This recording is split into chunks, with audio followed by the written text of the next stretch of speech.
মোৰ ঘৰখনত মই যদি মোৰ যথেষ্ট টকা আছে ধৰি লওক আমি মোৰ যথেষ্ট টকা আছে মোৰ আজি পকেটৰ পৰা ইয়াত 500 টকা 1000 টকা পৰি গ'ল তাত 500 টকা দলিয়াই থলো ইয়াত টেবুলত থৈ দিলোঁ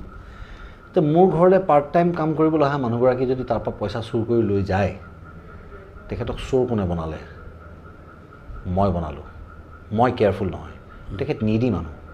তেওঁৰ পইচাৰ অভাৱ আছে অনাটন আছে দৰকাৰ আছে গতিকে তেওঁ মোৰ পৰা পইচা কেইটামান উঠাই লৈ যোৱাটো তেওঁক যে লোভ লগালোঁ মই সেইটোত মই সমান্তৰালভাৱে দুখী মগনীয়া এজনক বাটত একো নকৰাকৈ কথা নাই বতৰা নাই মই ভগৱান বিশ্বাসী মানুহৰ কাৰণে দান কৰিব লাগে বুলিয়ে তেওঁক 20 টকা মই দি থাকিলে তেওঁক আজীৱন মই ভিখাৰী বনাই পেলালোঁ কৰ্ম দক্ষতা তেওঁৰ আৰু কোনোদিন ওপৰলৈ আহিবলৈ সুবিধা নাপায়গৈ ঠিক তেনেকৈ বিনামূলীয়া দিয়া কোনো বস্তুৱেই ভাল নহয় বিনামূলীয়া মানেই এজন মানুহক ডিপেণ্ডেণ্ট কৰি পেলোৱা গতিকে সেইটো কৰাৰ ফলত আজি এনেই আমাৰ তাত খেতি বাতি থকা ল'ৰা এটাও গৈ পেলাই হায়দৰাবাদত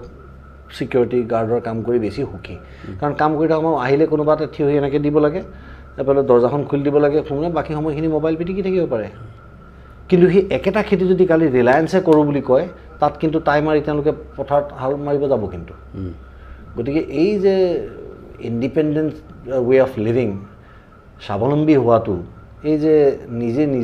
নিজৰ ব্যৱসায়টো নিজে মালিক হৈ থকাটোৰ যিটো মজা সেই মজাটো নাইকিয়া কৰি পেলাইছে লাহে লাহে গতিকে এই ধৰণৰ বস্তুবিলাক আচলতে বন্ধ হ'ব লাগে চৰকাৰৰ কাম এমপ্লয়মেণ্ট দিয়া বিনামূলীয়া চাউল দিয়া নহয়